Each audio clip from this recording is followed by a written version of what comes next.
Happy King Day, everybody. It is a great day to be with all of our neighbors as we celebrate and lift up one of the greatest peacemakers the world has ever known, a justice seeker, a drum major for reform and change that we're still implementing here today in this community and communities around the country.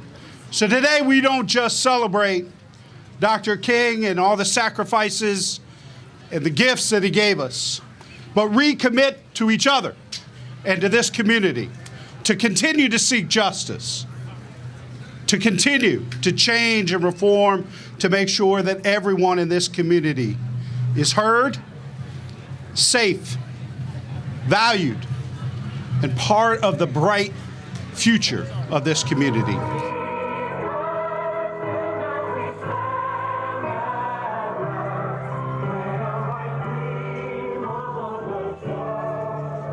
Before we get started, here to provide our invocation, please welcome Reverend Tim Ahrens, the Senior Minister at the First Congregational Church of Christ. Thank you, everyone. It is good to be together this evening, and having spent a good part of the day together, it's good to see you here. I just wanted to tell you a story. One of my mentors and teachers and inspirations in ministry was the Reverend Dr. Fred Shuttlesworth. And those who know his name know he was one of the right-hand soldiers at the side of Dr. King. He told a story to me years ago. It happened in Birmingham. And I don't know if you know how the movement happened, but there were nights they didn't know what they were doing the next day, right? So they were at the Gaston Hotel, and they were all planning. They were together in the night. And they were going through what they would do, who would march, where they would go, how they would do it. And there was one person who was silent the whole night. He was wearing his jeans, had a jean jacket. At the crack of dawn, he got up, put his jacket on, and headed for the door. And Dr. Shuttlesworth said, "Martin, where are you going?" And he said, "I'm going to jail." You know, that's leadership. You know, and within days, he was writing a letter from a Birmingham jail. So that's what this man looked like. So as we join together tonight, let's have that in our hearts. Somebody who doesn't need to say a word all night long, but knows when the sun rises who he is and where he's going. Would you join me in prayer? Gracious and ever-living, ever-loving God, we do thank you for this glorious day of your creating, for this day in which we celebrate the amazing life, legacy, testimony of Martin Luther King Jr. As we think of him, let us not just say the words, put our hands together and clap. Let us become the justice that we want to see in this world. Let us become the voice, the hands, the feet, and together that we would organize to get up and go when the sun rises. When tomorrow's sun rises on each of our lives, we pray, Lord, that we are like him, that we get up and go, that we know where we've got to go and who we are and whose we are, and that we go and serve you. Tonight, bless everyone here. Bless us as we celebrate and receive one more blessing after another tonight. And let us, in the spirit of the Reverend Dr. Martin Luther King Jr., get up and go. In his name and in the name of your mighty, powerful presence, we pray. Amen. Thank you.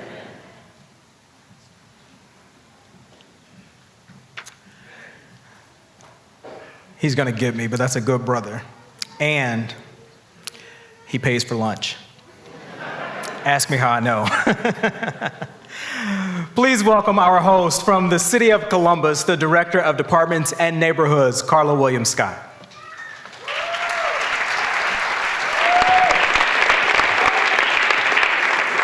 Good evening, everyone. Again, as Carrie said, I'm Carla Williams-Scott, Director of the City of Columbus Department of Neighborhoods, and it is a pleasure to be here with you this evening. Thank you, Carrie, for that great introduction, and thank you, NBC4, for partnering with us on this evening's event. It's great to see everyone in person and indoors, because last year, if any of you joined us, our program was on the steps of City Hall, and it was a tad bit chilly. So we are excited to be indoors. This year, we're here at the beautiful King Lincoln Theater in the historic King Lincoln Bronzeville neighborhood. As we say in our department, we are many neighborhoods, but one Columbus. Thank you, Susan Bradford and the team at the Lincoln Theater for hosting us this evening. And thank you to everyone that was able to join us in the march. I hope that you've had an opportunity to warm up. We so appreciate your support. I would like to thank Mayor Ginther and all of our elected officials who are joining us this evening. We have an uplifting and inspirational program for you. Tonight, you will hear from two of our youth oratorical contestant participants, Jasmine Davis and Mackenzie Lewis. Luke Fedlam, partner with Porter Wright, will provide an inspiring and motivational keynote address. And our very own gospel recording artist, Nia Allen, will share her gifts and talents with us. Thank you all for joining us this evening. As you can see from our lineup, we have some amazing talent right here in Columbus, and we wanted to showcase all of our local talent. Everything that we do in our department is aligned with Mayor Ginther's Opportunity Rising, his aspirations for every resident in Columbus. In the Department of Neighborhoods, we are focused on advancing racial equity in the programming we offer, how we deliver services, and the makeup of our staff. For example, our work supports youth through the My Brother's Keeper Village and the Commission on Black Girls Programs, and the Community Relations Commission seeks to address discrimination. I encourage you to learn more about and become involved in all of these important programs. Empowered and engaged residents are at the heart of every strong neighborhood. I would like to thank all of our community leaders who are here with us this evening. You are the heartbeat of our neighborhoods. A special thank you as well to all of the members of the Community Relations Commission who are here today, and to all of our sponsors that helped to make this event possible. Words of advice from Dr. King, penned in 1958, reinforce how powerful it can be to take time, like we are doing this evening, to spend time with, talk with, and learn from one another. Dr. King wrote, "People fail to get along because they fear each other. They fear each other because they don't know each other. And they don't know each other because they have not communicated with each other." 65 years later, Dr. King's words still ring true. I hope that you will join me in making a personal commitment this year to be engaged and find opportunities to spend time with, talk with, and learn from others. Each of us possesses the power to make a difference. I challenge you to unleash that power and make a difference in your community, workplace, school, or place of worship. Together, we can be the change that we want to see. And now it is my pleasure to introduce to you Miss Nia Allen. Nia is a #1 Billboard artist with her inspirational hit song, Wait. She is a sought-after worship leader who has led worship at the CeCe Winans Always Sisters, Forever Brothers youth conferences, Women of Faith's national conferences, Living Proof with Beth Moore and the National Worship Leaders Conference. As a special treat, she is joined this evening by her father, Dr. Milton Ruffin, who will accompany her on the piano. Dr. Ruffin holds a BA in Jazz Studies and PhD in Music Education from The Ohio State University. He currently serves as the principal and director of Fort Hays Metropolitan Education Center.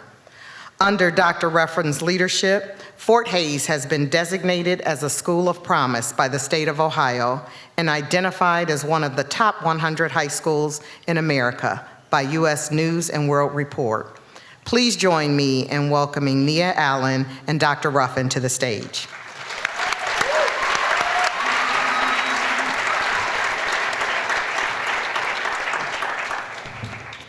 Can we all stand for the singing of the Black National Anthem?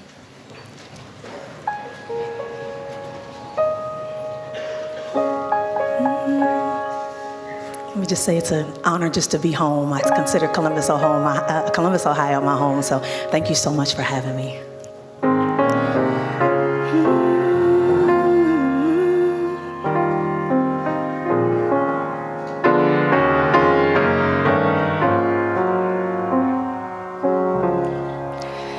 Lift every voice and sing.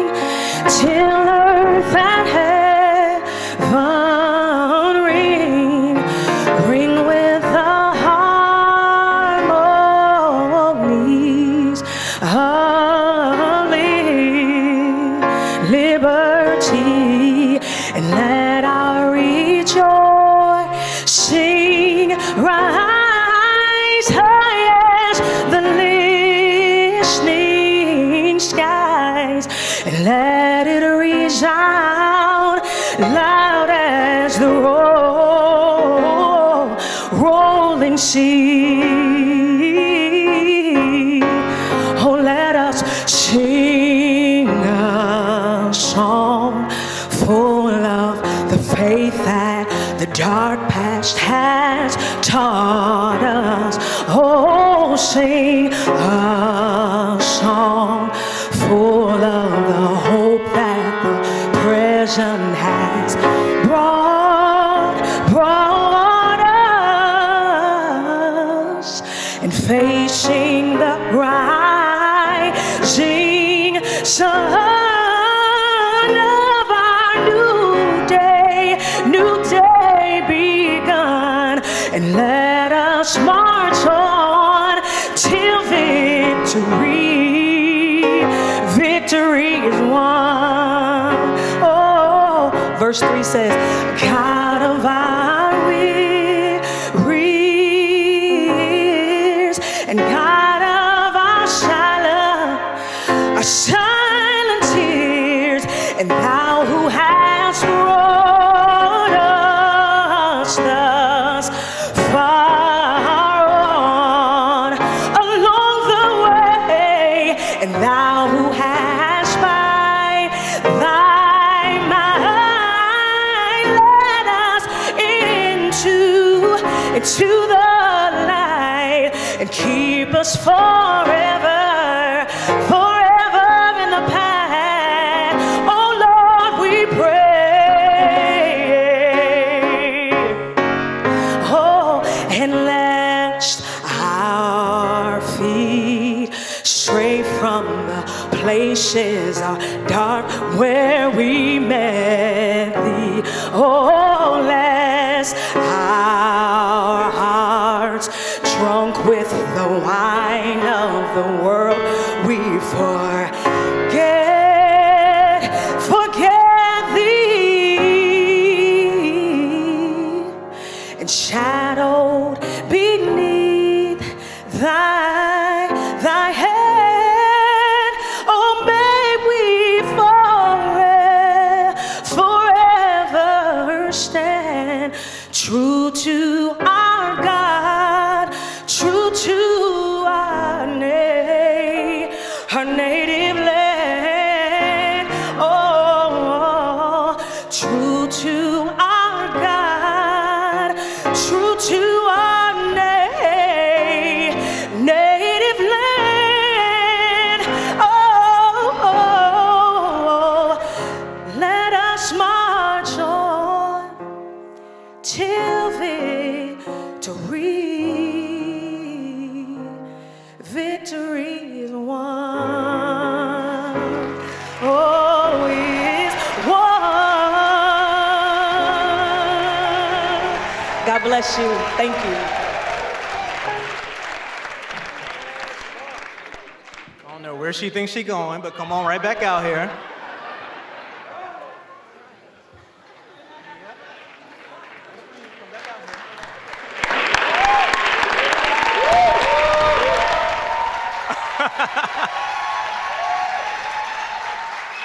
I'm like, how you gonna walk up here in the Lincoln, sing and lift every voice and sing? You got the ancestors all stirring up back here and behind, and then gonna walk out of here.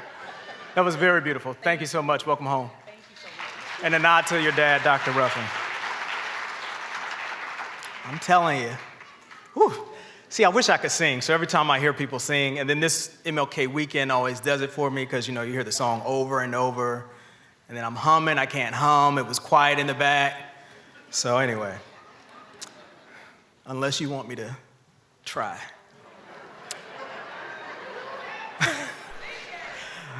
The funny thing is last year at the celebration, there was one gentleman on stage who I kind of picked on, and I said, oh, he's gonna sing us out, and it was the mayor. And his face looked like, what in the world are you doing? So he's not going to sing us out, but please welcome. Unless you would like to sing, we'll take a song. Please welcome to the stage the Honorable Columbus Mayor Andrew Ginther. Setting me up. Give me something. What a great night, and thank you, Carrie, for that wonderful setup. And what a powerful rendition of the African American National Anthem.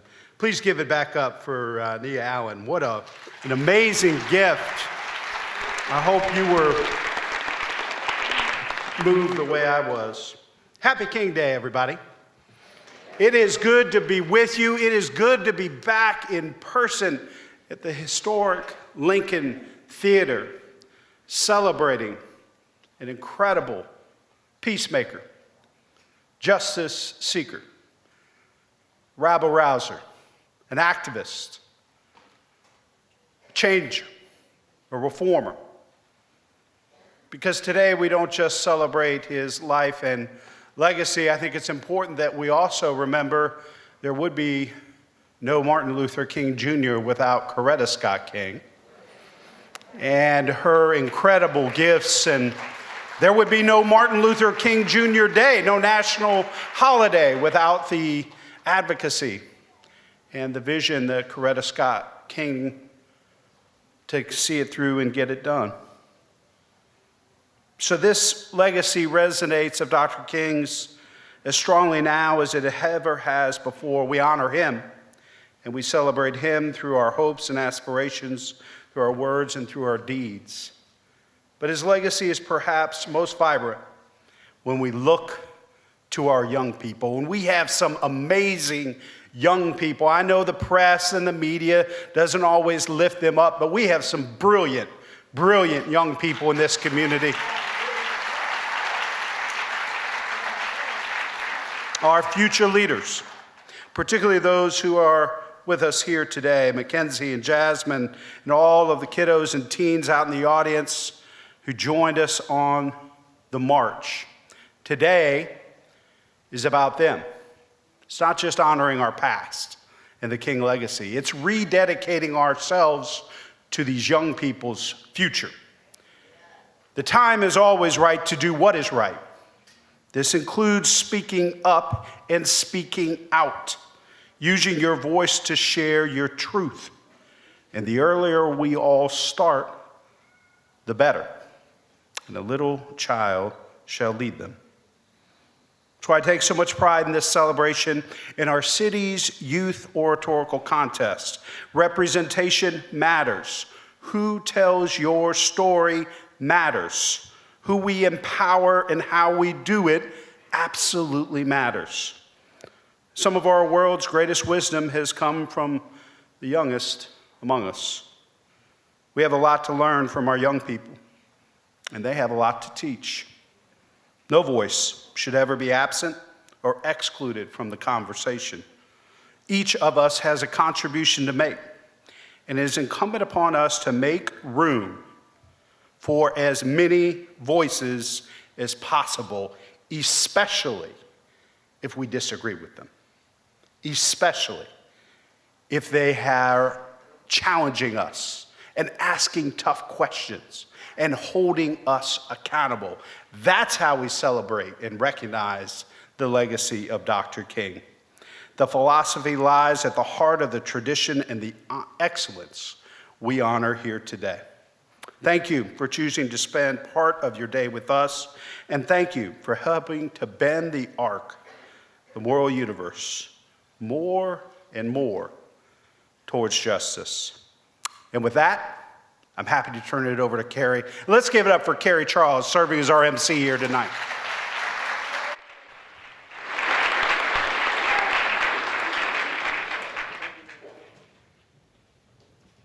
That Whetstone brave, we appreciate him. Thank you so much. And I like what he said, representation matters. It's so important, and I love the program and how diverse it is today. And next on our program, I present to you two very special young people who will share inspiring orations that led them to be selected as the senior and intermediate division winners of the City of Columbus annual Dr. Martin Luther King Jr. Oratorical Contest this past December. You will first hear from the senior division winner, and that's Mackenzie Lewis, a junior from Afrocentric Early College High School. Mackenzie aspires to become a social justice lawyer. Please join me in welcoming Mackenzie Lewis.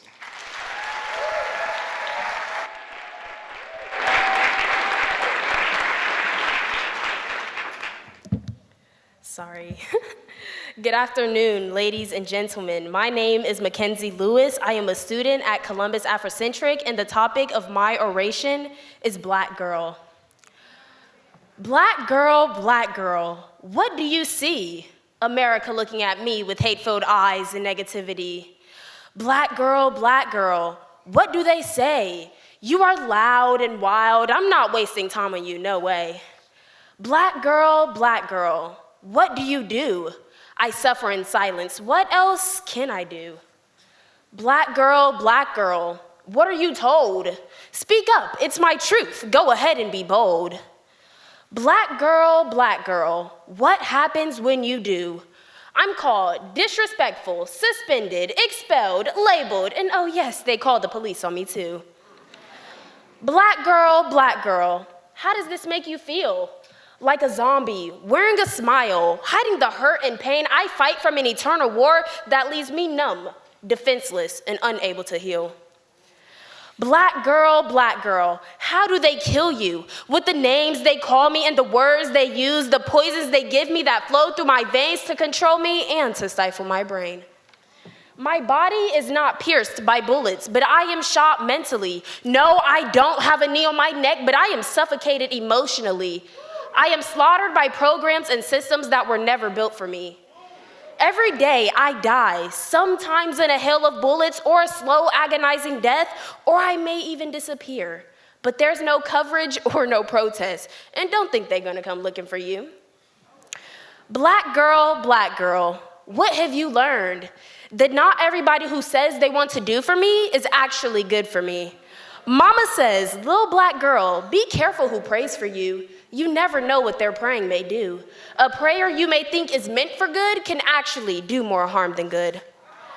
Black girl, what will you do? I'll speak up, I'll advocate, and yes, I'll go ahead and be bold.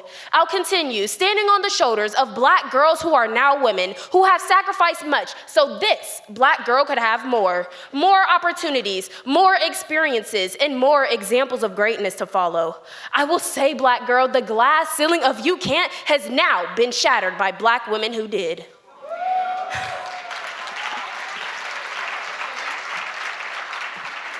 I will say, black girl, stand strong and make those letters behind your name an AA, a BS, a MA, a JD, a MD, or a PhD instead of OCD, ADD, PTSD, or even ADHD. I will say, black girl, Dr. King said, darkness cannot drive out darkness, only light can do that. Hate cannot drive out hate, only love can do that. Yes, they did kill the dreamer we called Dr. King, but they did not kill his dream, because you, black girl, are that dream. I will remind them that slavery may have been in our past, but it is not where we started, nor is it our future. We black girls come from warrior women like Queen Hatshepsut, who ruled as pharaoh of Egypt's 18th dynasty. Resilient leaders like Queen Nzinga, who fought against the slave trade in Central Africa. And yes, we black girls come from the Dahomey Amazon women, an all-female military troop with incredible courage and bravery in combat. I will encourage black girls to never be afraid to show their intelligence, their courage, and their boldness. I'd yell to them like the Wakandan Queen Mother to show them who you are. You are young, you are gifted, and you are black, girl. America can be cruel and unkind. The systems can swallow you whole, but black girl, what's your passion? What's your superpower? Once you find it, use it to crush the systems, crush the stereotypes, and crush the self-hate that America has piled on us. Change your story, and you change the world. Yes, changing your story can be hard, but here is my hand, and we will walk together like the mythical phoenix, and we will rise. Be confident, be empowered, be proud, be resilient, be unapologetically black, and you be you, girl. We have many of examples of greatness to follow. So let's be the change we want to see. The change Dr. King did not have a chance to live to see. Thank you.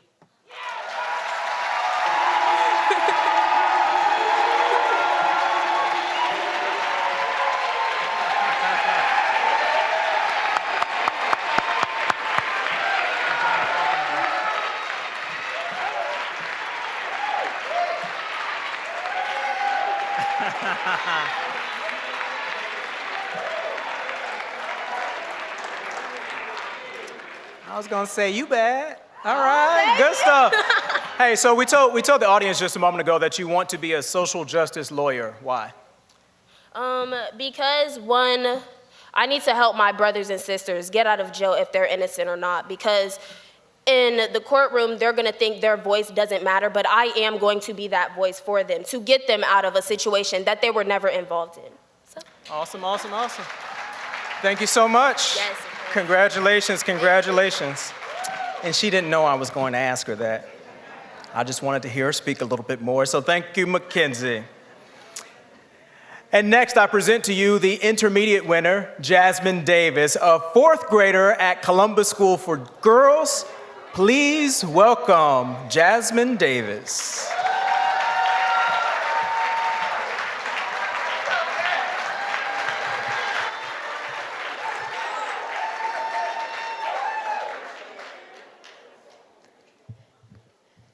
Hello, my name is Jasmine Davis. I am 9 years old in the 4th grade, attending Columbus School for Girls. Agitate, agitate, agitate. Change makers must agitate to make the change they seek in this world. As a change maker, Dr. Martin Luther King agitated for justice when he led the Montgomery bus boycott, demanding that Black people could sit anywhere on the bus. He agitated for civil rights when he fought against Jim Crow laws, trying to take away Black people's right to vote. He agitated for economic empowerment when he demanded equal pay for equal work. Agitation is the tool we change makers use to succeed. As a 9-year-old change maker, I agitate against unfair play, against bullies, and against painful sarcasm.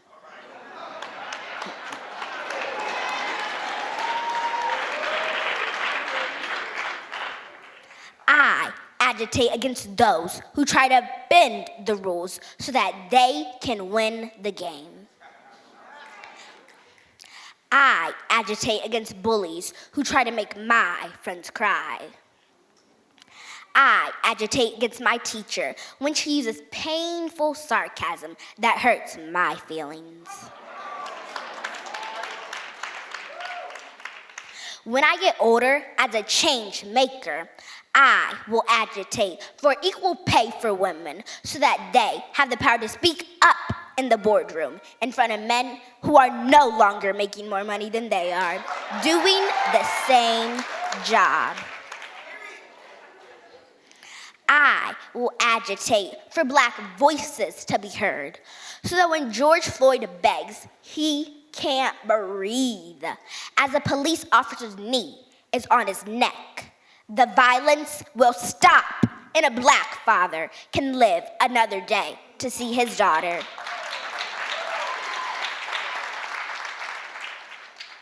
I will agitate for racial equality so that Black people are not feared or seen as bad because of the color of our skin.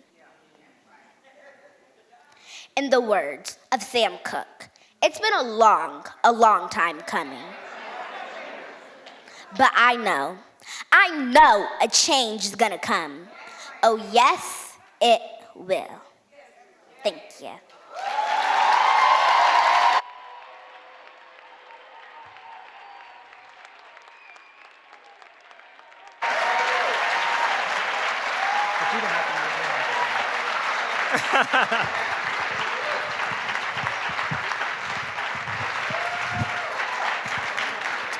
All right, I'm gonna come around this way. I just think it's so important whenever you have the opportunity to shine the light on young people and put them in the space to give them an extra few seconds. So this isn't on program.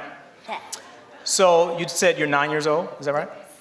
So I didn't start until I was in high school, deciding on my college, my choice and all that. What do you want to be when you grow up? Obstetricianist, gynecologist. I mentioned my kind of somewhat delay in considering schools because I understand you have visited a couple of college campuses. Is that right? Yes. Would you just tell our audience the various campuses you visited? Well, I visited Spelman, Howard, Harvard, Kentucky University. Kentucky State? Yeah, Kentucky State, Ohio State, Morgan State. Morgan State. How was that experience? Those various experiences? They were really fun. Awesome. Good stuff. Thank you. Congratulations. Thanks for being here tonight.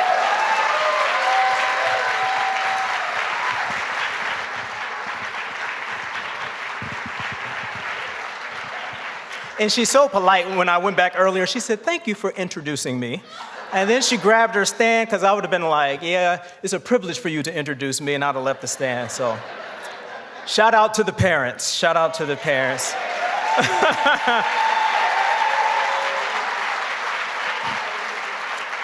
So again, thank you, Jasmine, and thanks, Mackenzie, for sharing your orations with us and for the valuable contributions you make in our communities and our schools. And so our lineup of distinguished women continues tonight. I would like to introduce Columbus City Councilwoman Lourdes Barroso de Padilla. She is a bilingual first-generation Cuban-American who was born and raised on the east side of Columbus and is a product of Columbus Public Schools. Anybody else? In November of 2021, Barroso de Padilla made history by becoming the first Latina to be elected as a member of the Columbus City Council.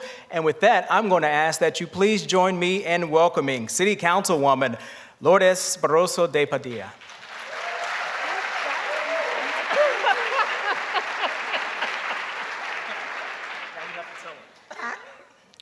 Carrie wants me to let you know that I told him he did a good job on pronouncing my name. I know it's a struggle for some of y'all out there. It's okay. First of all, I also want to say, who did this lineup that let me follow? This should have been a drop mic right here with these young ladies. The pressure is on my people. Buenas noches and welcome to your Lincoln Theater, your historic Lincoln Theater. Welcome to the annual MLK Day March and Celebration. We are back.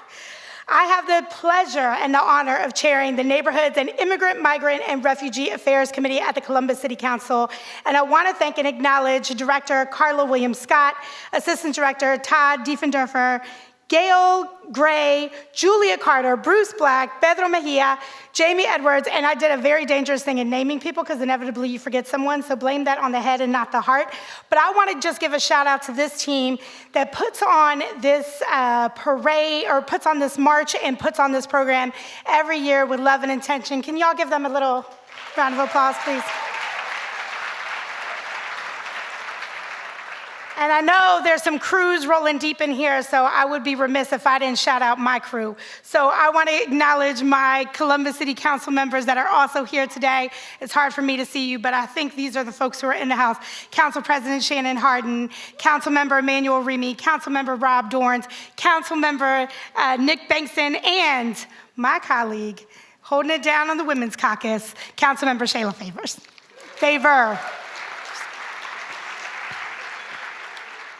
So since I was a younger person, I've always been involved in organizations that considered this day a day on, not a day off, a day where we would be in service to others, and a day that we would reflect on the legacy and the life of Dr. Martin Luther King Jr.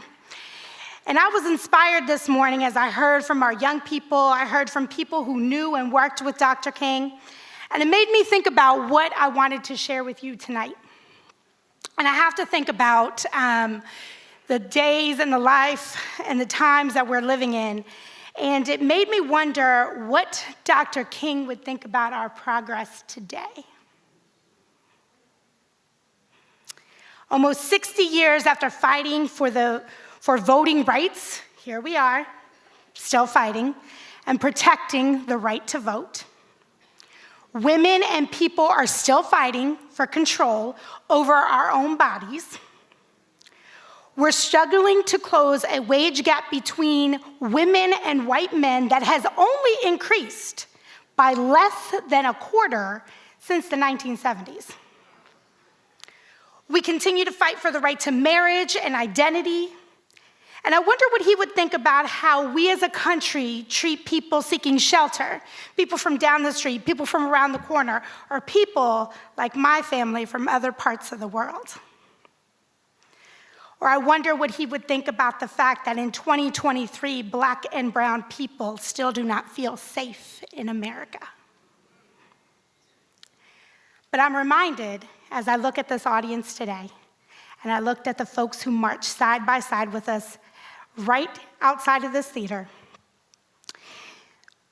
that we remain in this fight because of the legacy of Dr. King. I see his legacy in the activists and the organizers that uplift the voices of the community and fight for justice. I see it in union organizers who work to protect our people.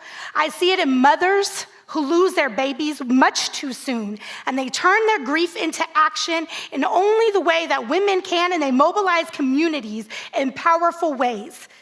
I see it in our young people who speak truth to power. I see it in the nonprofit leader who feeds and clothes and houses and cares for our people, in artists who use music and art and dance to express inequity. I see it in social workers who protect the most vulnerable among us. I see it in community leaders who advocate for their neighborhoods. I see it in doctors and nurses and first responders who work tirelessly during a pandemic to save lives. I see it in pastors who fill their church communities with faith day after day through the best and the worst of times. The legacy of Dr. King lives in each of us. In every action that moves us closer to dismantling white supremacy and racism, that moves us closer to justice and prosperity, every radical act of love and grace that helps us to see each other's humanity brings us closer to liberation and to the vision of the beloved community. This is how we honor Dr. King and the thousands of individuals who organize block by block, city by city, the brave people whose names we may never know, but whose shoulders we all stand on. And we must draw strength from those early struggles because, as y'all know, our work is not done, and change does not come quick. And it's not simple, and it's not without controversy. Change depends on persistence, and it requires determination. But this community, our community, is filled with ordinary people who find the courage in their hearts to do extraordinary things, even in the face of the fiercest resistance. They will stand up for what is right, and they will not settle when barriers and cynics tell them to settle for less. They will reach for what is possible again and again and again. And it is that conviction that we must carry in our hearts. And as tough as times may be, we will overcome. And together, with our faith placed in one another, let us keep fighting and striving towards the vision of a beloved community that is more fair, more just, and more equal for all. Thank you.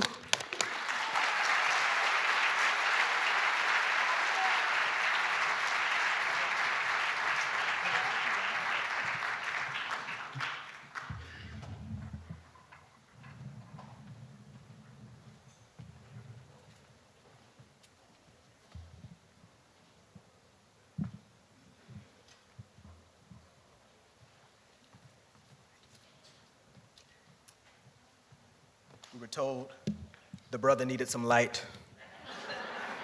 I am the brother.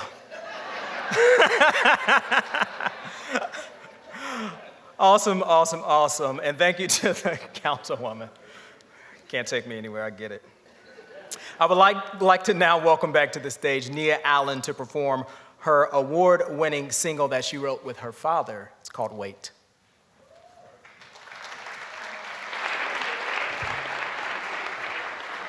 Thank you so much. We wrote this song many years ago, and I wrote this song when I was in a time of trying to make a decision. Is anybody waiting on anything in here? I think this wait is a universal theme, right? It's either we've been waiting on something, we're waiting on something right now, or we will have to wait. And so I just pray if there's someone in this room that, is waiting on something, that you will be encouraged while you wait, that you keep your hands lifted while you wait. Stay in a posture of worship and prayer, even while you're waiting on the Lord to fulfill everything that He said and spoken over your life. I thank God for just the life and legacy of Dr. Martin Luther King. I know that we've made progress, but I know that we're still waiting on certain things to come to pass. So I pray that we stay encouraged while we wait.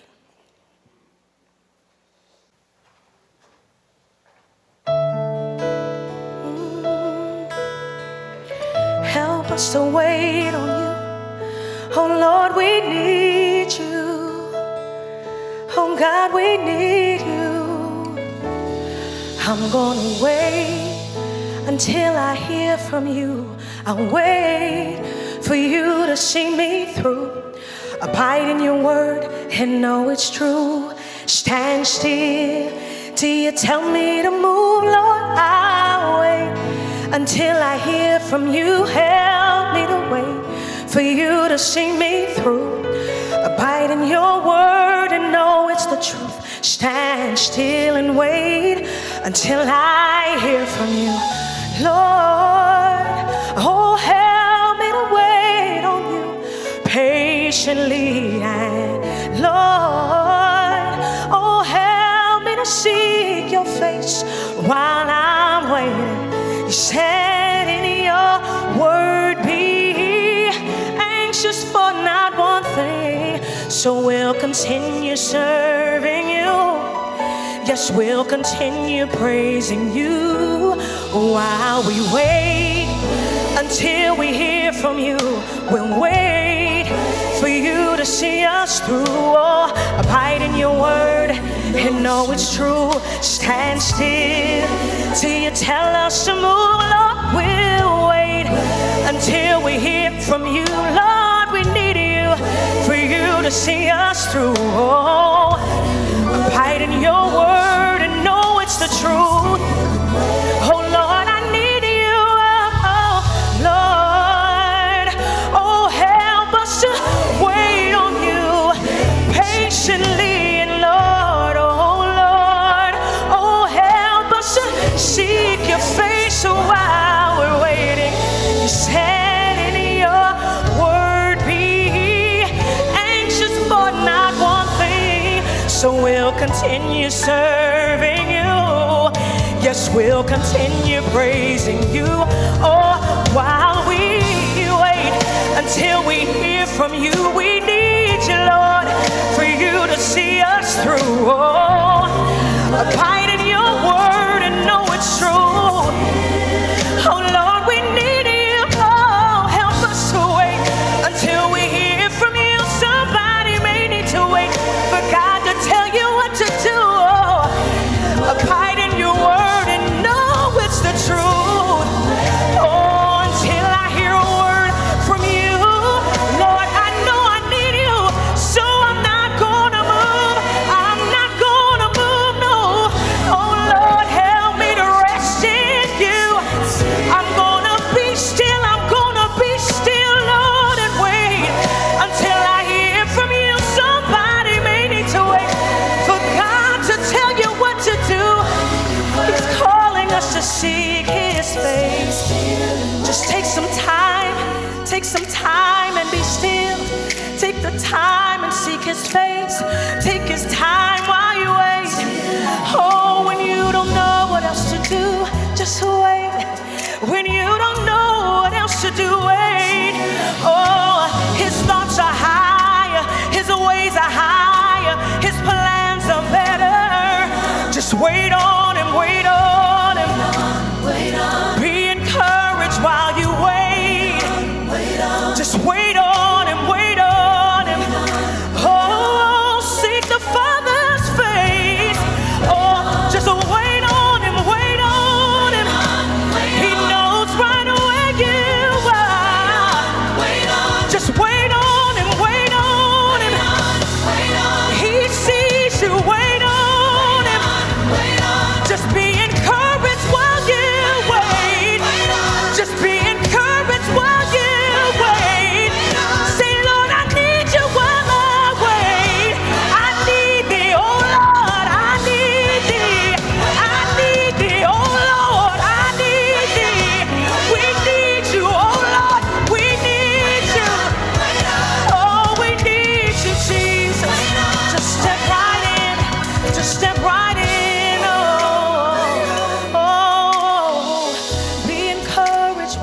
wait. Oh, seek the Father's face while you wait. Say, Lord, I love you. Lord, I trust you. Oh, God, we need you. We need you, Lord. Just wait on and wait on. No matter where you are, wait on and wait on. No, God sees you. Wait on and wait on. No, God hears you. Wait on and wait on. Sometimes we have to wait. Wait on and wait on. Be encouraged while you wait. Wait on and wait on. Oh, when you don't know what else to do, be still and don't move. And know that God has you. Stay encouraged. God bless you. And thank you, Mr. Milton Ruffin. Can you help me honor my dad, we wrote this song together. Thank you. I love you. Thank you. God bless y'all. Stay encouraged while you wait.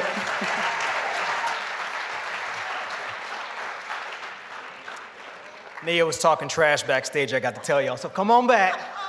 Come on back. I was not talking. When I introduced the councilwoman and I walked back, she was like, I'm from Columbus. I want people to know. No, I'm a product of Columbus City Schools. I went to Indianola Elementary, Monroe Middle School, and Northland High School. And what's cool is because you can go from CPS to this. I ended up graduating from Well, yeah. Well, I'm just saying, kids, right here, yes. Yeah, exactly. But tell me about your other accolade. Well, your educational history. Well, I moved from Columbus. Because she's bad. No, I went to Berkeley College of Music. I'm in Boston, Massachusetts. Don't even clap yet, because you're just gonna keep clapping. So just hang on just a second. I moved to Nashville, Tennessee, and I got my doctorate. My master's of divinity at Vanderbilt University, and then I moved to California. This is over a few-year period to California, Azusa Pacific University, and earned my doctorate of ministry. Good stuff. Yeah. Congratulations. Thank you. Love y'all. Thank you.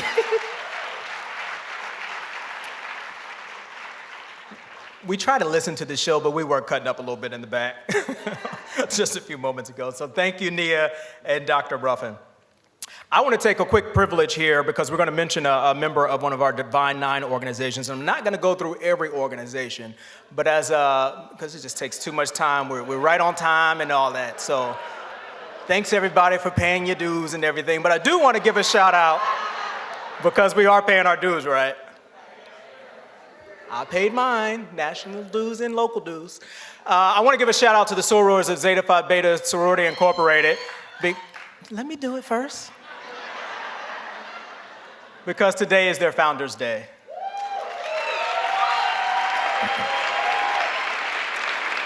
And as a Sigma brother, I wasn't getting on this stage. I would have to hear it every time I see them. And so I had to give them some love. But congratulations and happy Founders Day. There are so many people who Dr. King continues to inspire, even today. One of those individuals is our guest speaker, Luke Fetlum. Luke is a partner at the law firm of Porter Wright here in Columbus, where he leads the Sports Law Practice Group. He is a nationally known thought leader, speaker, and author on the business of sports and protecting athletes. And speaking of dues, he is a life member of Alpha Phi Alpha Fraternity Incorporated. Luke currently serves as the chapter president of Alpha Rho Lambda Chapter, Alpha's alumni chapter here in Columbus. Outside of work, Luke serves the community on various boards, including the boards of directors for the Columbus Clippers, the board of directors, trustees for Capital University, the board of directors, this brother is busy, the board of directors for the National Youth Advocate Program, and the board of commissioners for the Greater Columbus Sports Commission. He says 2023 will be his Jordan year. Welcome, Luke Fetlum. Thank you, brother.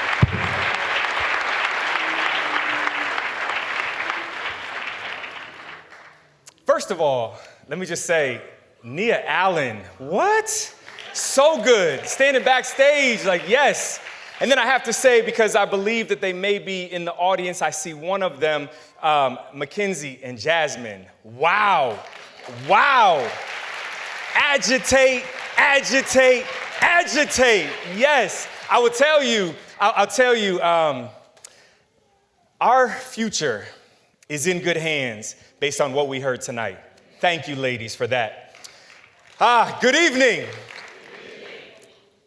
Okay, for those of you who don't know me, I have a lot of energy, so I'm gonna ask that as I pour my energy into y'all and we have this conversation tonight, I'm gonna ask that you give me that energy back. Good evening. Oh, that's what I'm talking about. Okay, so now I'll go through this list real quick. To Mayor Ginther, to City Council President Hardin, Congresswoman Joyce Beatty, all of the city council members, State Representative, my brother in Alpha, Dontavius Geralds for this first district, elected officials, clergies, friends, and everyone who is here to honor the legacy of the Reverend Dr. Martin Luther King Jr. Thank you for allowing me to occupy such a meaningful platform on such a special day. Now, before I get started, I do want to ask for a moment of personal privilege. A few folks that I do want to recognize and to greet.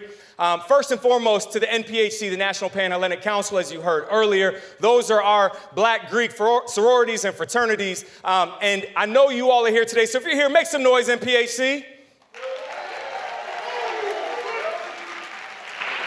All right, and so I also want to make sure that I give special thanks to NPHC President, Sister Charity Martin King. Thank you for your leadership, and thank you for all that you do here in Columbus.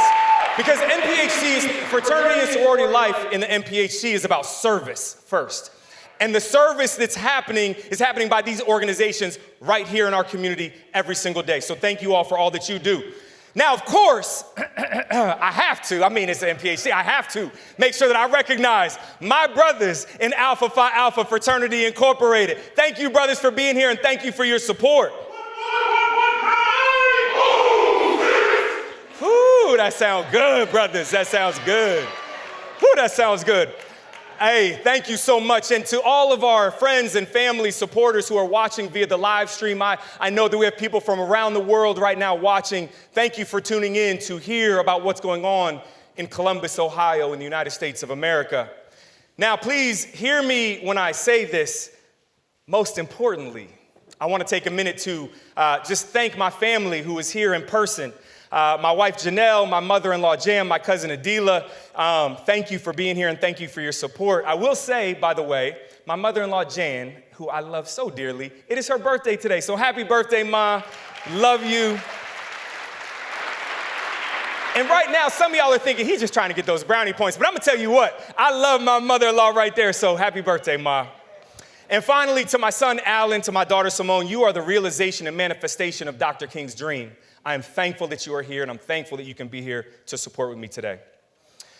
As I think about this moment, right now, I am truly honored to be here with you today. I wear this blazer because I'm a member of Alpha Phi Alpha Fraternity Incorporated, and that's what binds me directly to Dr. King as he was a member of this great fraternity.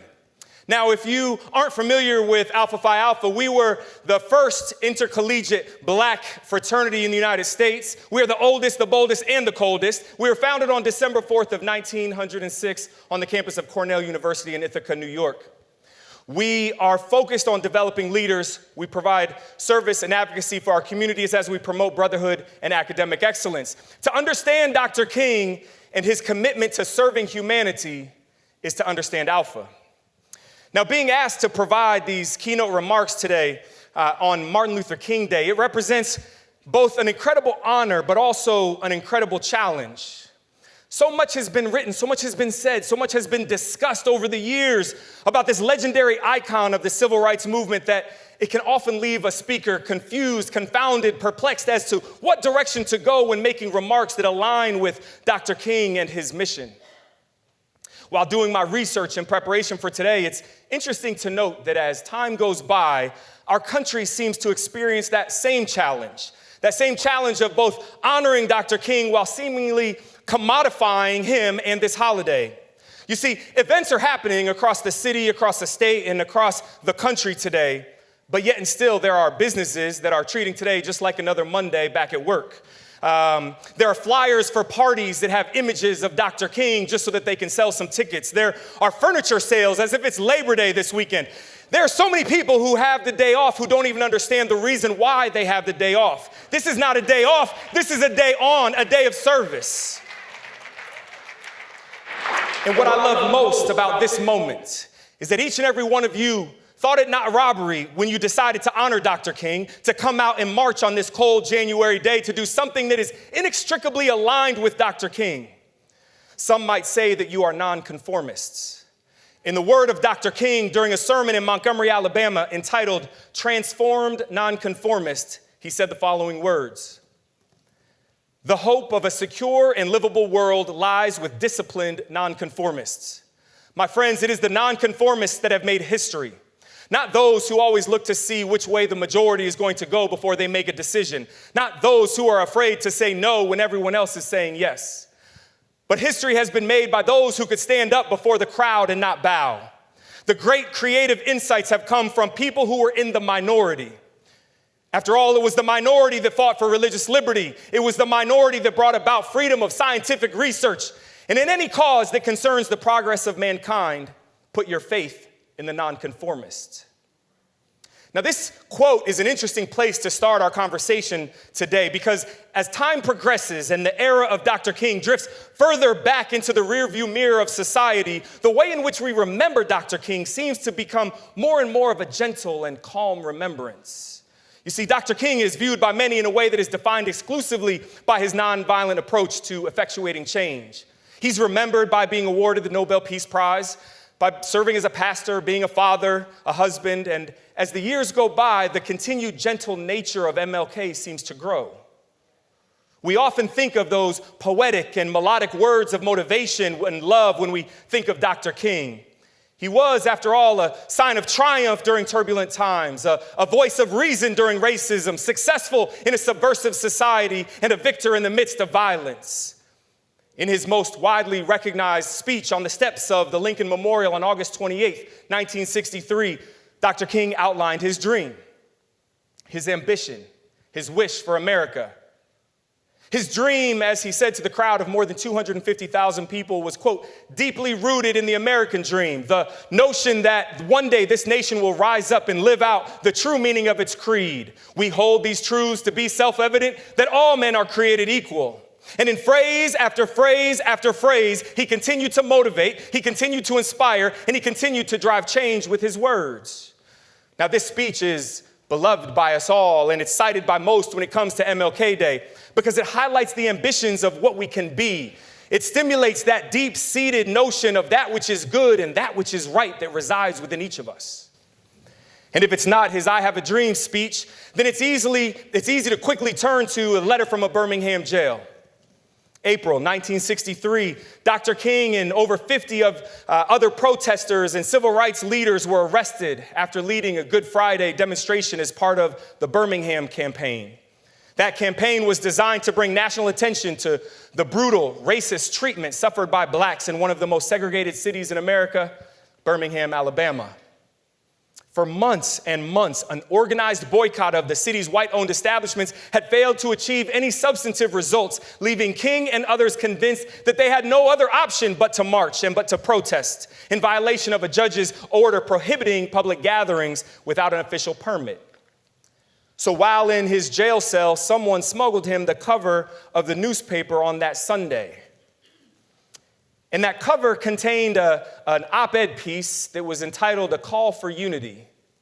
Now, this is one of those ironic fallacies, right? Because this call for unity was really a statement made by 8 white Alabama clergymen against Dr. King and his nonviolent methods in Birmingham, saying now is not the time. And in this letter from a Birmingham jail, this long missive of a response, Dr. King, referring to his belief that all communities and all states are interrelated, he said those famous words that injustice anywhere is a threat to justice everywhere. That we are caught in an inescapable network of mutuality tied in a single garment of destiny. That whatever affects one directly affects all indirectly. There are so many quotes, right, from Dr. King that are so powerful, so poignant, so moving, and so beautiful, and so meaningful that sometimes we forget the context in which they were delivered. And while we often think of these familiar quotes while reflecting on the life and legacy of Dr. King, there are so many more sermons and speeches and texts and letters written that highlight the true complexity of this iconic leader. He called out injustices, whether they be racial, economic, or social. And it's these layers of complexity that make him so real and so relatable. let's be clear. Dr. King was an activist. Dr. King was a nonconformist. In that letter from a Birmingham jail, he talked about the need to take direct action rather than waiting potentially forever for justice to come through the courts or through the government and the laws.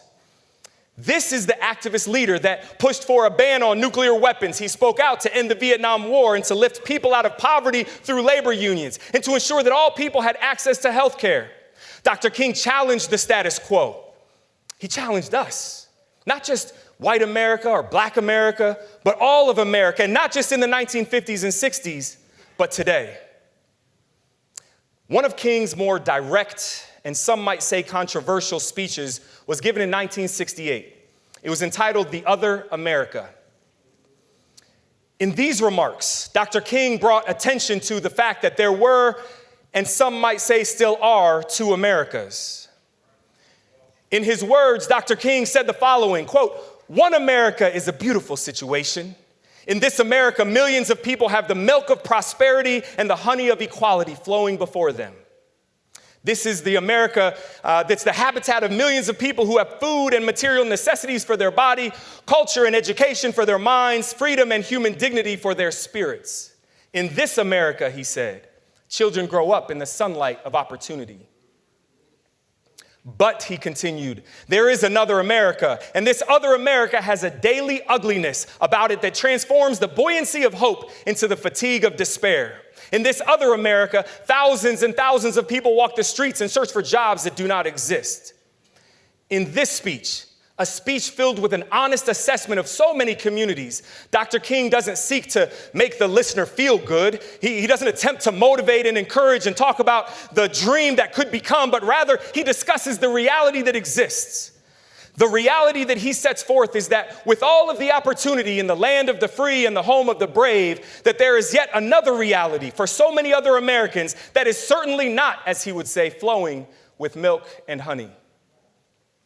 And as I prepared to stand before you this evening, I explored the thought that if it were not me standing before you, but rather Dr. King here at this podium, what do you think he would say to you tonight? I would assert that Dr. King himself would challenge us by both acknowledging and addressing that just like with America, the other Columbus exists right here. And if I were to put a title on my remarks today, it would be called The Other Columbus.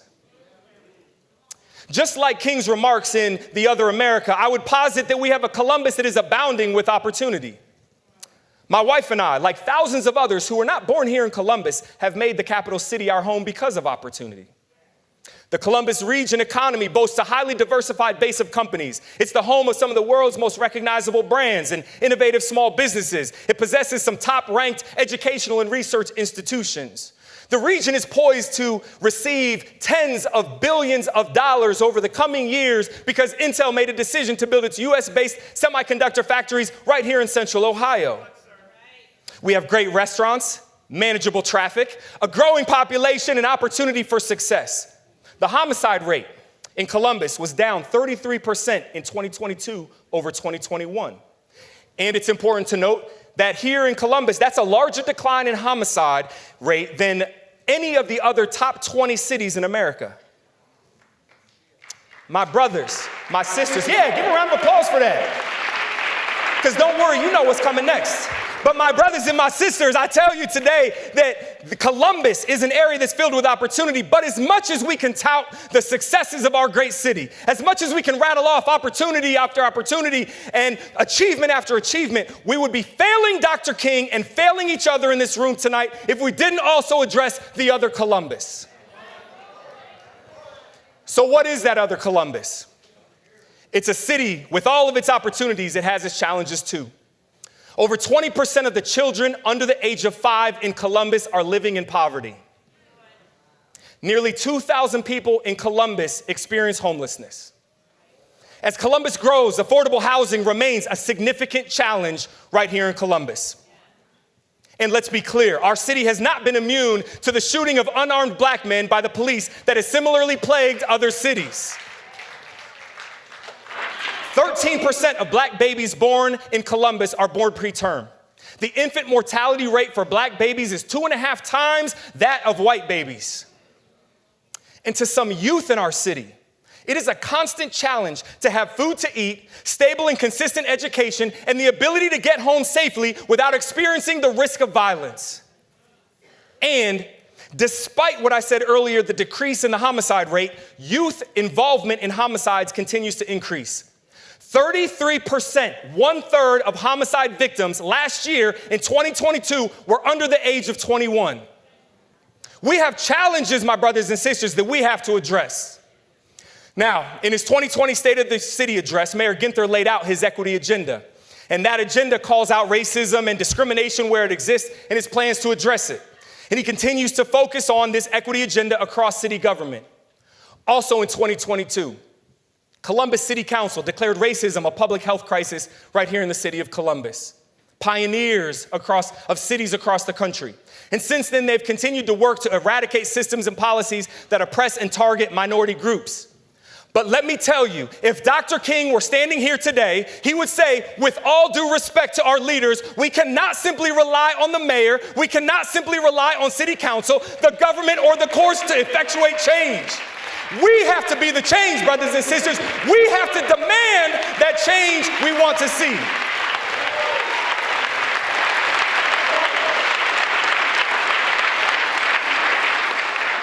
Now, while Dr. King fought so hard for the Civil Rights Act of 1964 and the Voting Rights Act of 1965, he didn't stop his work once those acts were signed into law. He was unrelenting in giving a voice to the voiceless. He continued to be a nonconformist. He focused his activism on equality and the socioeconomic challenges afflicting our country. For Dr. King, it was always about the people. His motivations were to inspire people to step up and work towards equality for all people. And like King, we must do that same work. We, the community, want to see right here. This is our city. This is our community. If we want to achieve change, we don't need to look to anyone but ourselves. We have to be the ones who step up and rise to the challenge and make an impact.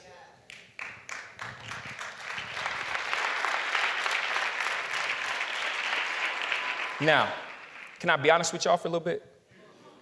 Just a little bit. Just a little bit.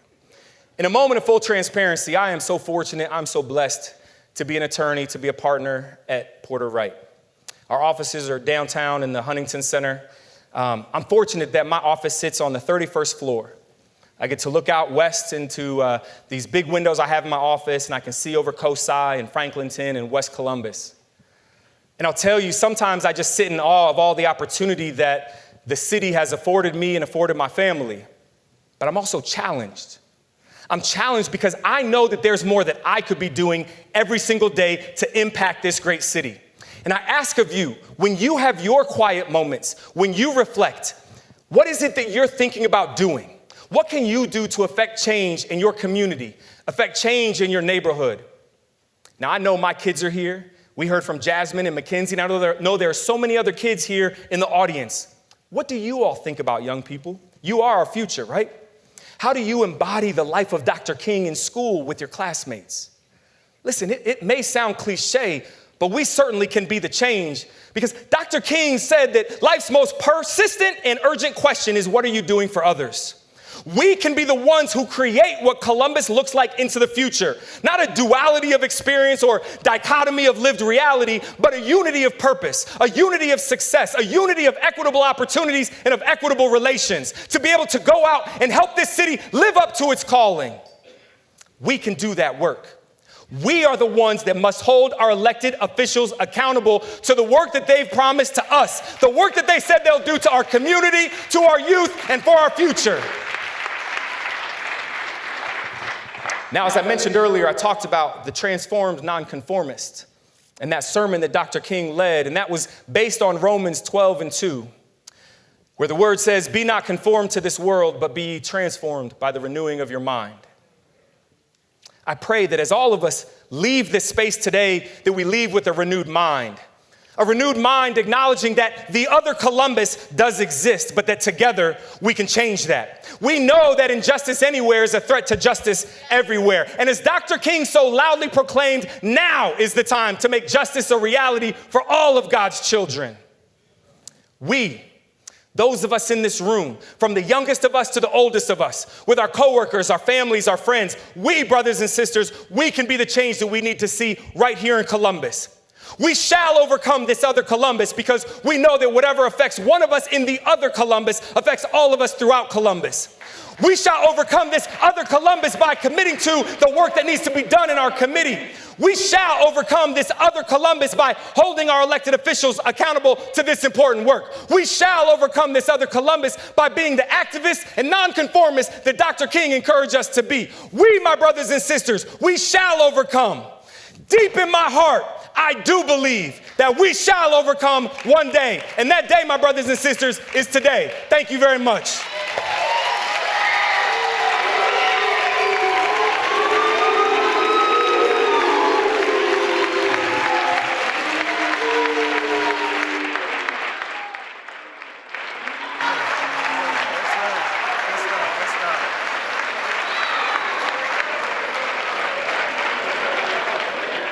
And see, this alpha man jealous of the kids. Did you notice he tried to stand here for just a second? I'm not going to ask him anything else, but please give it up for Luke Felton one more time.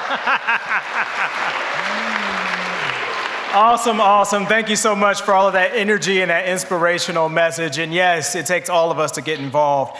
We've heard so much from so many people tonight, and what an event this has been. On behalf of NBC4 and the City of Columbus Department of Neighborhoods, we want to thank each of you, our sponsors, AEP CODA, American Red Cross, and Columbus City Schools as well. The Lincoln Theater staff and volunteers who helped make today's march and celebration a success. And to close out this evening, please welcome Abdul Mahmoud, one of our cherished Muslim community leaders, to lead our benediction.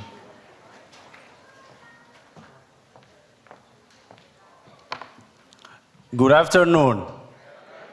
I can hear you. Good afternoon. So I want you to practice with me our Muslim greeting today. I will say, you will repeat after me. I will check if you're sleeping or if you're tired, and then I'll continue my speech. I will say word by word, you will follow me. Are you ready? Yes. Assalamu alaikum. Thank you, which means the peace be upon you. Thank you so much. These few minutes I have, I would like just to share with you when I sit and try to write what are you going to say if you go there? What are you going to share? I prepare something, but they said all things I prepared. So what I just want to reflect these 2 minutes is, Dr. King, when I read his great work, I just remember the duty and the grade of the prophets from God. If you remember and read Prophet Adam message, Prophet Abraham message, Prophet Joseph message, Prophet Yaqub in Arabic, Jacob message, Prophet Jesus, Isa in Arabic, Jesus message, Prophet Muhammad message, they had one common message, and that was bring the justice, freedom, equality. Dr. King's message was to bring equal communities or equality, freedom, justice. When he was saying, I have a dream one day, which means today in 2023, I want to ask you questions, you will reply to me. Do we have freedom of voting? What happened? Some people are sleeping. Let me say it again. Do we have freedom of voting? Equality of education?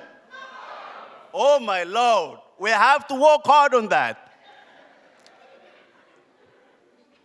Dr. King, where he was trying to fight all those years, was the same message of prophets from God.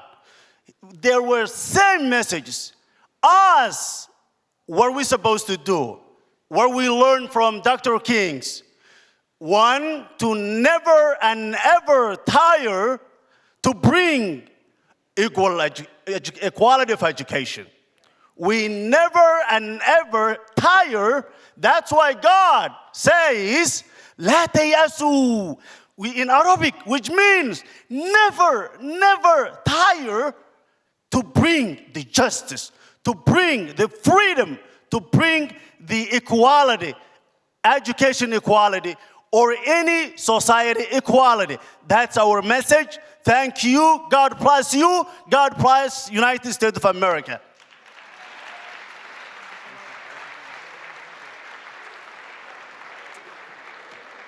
Thank you so much. Thank you, thank you, thank you. And with that, we thank you all for joining us tonight for the 2023 MLK program, brought to you by the City of Columbus and the fine folks here at the Lincoln Theater and so many other sponsors. I'm Kerry Charles from NBC4. I'm not going to be on at 11 tonight, so I'll see y'all tomorrow. Have a good one.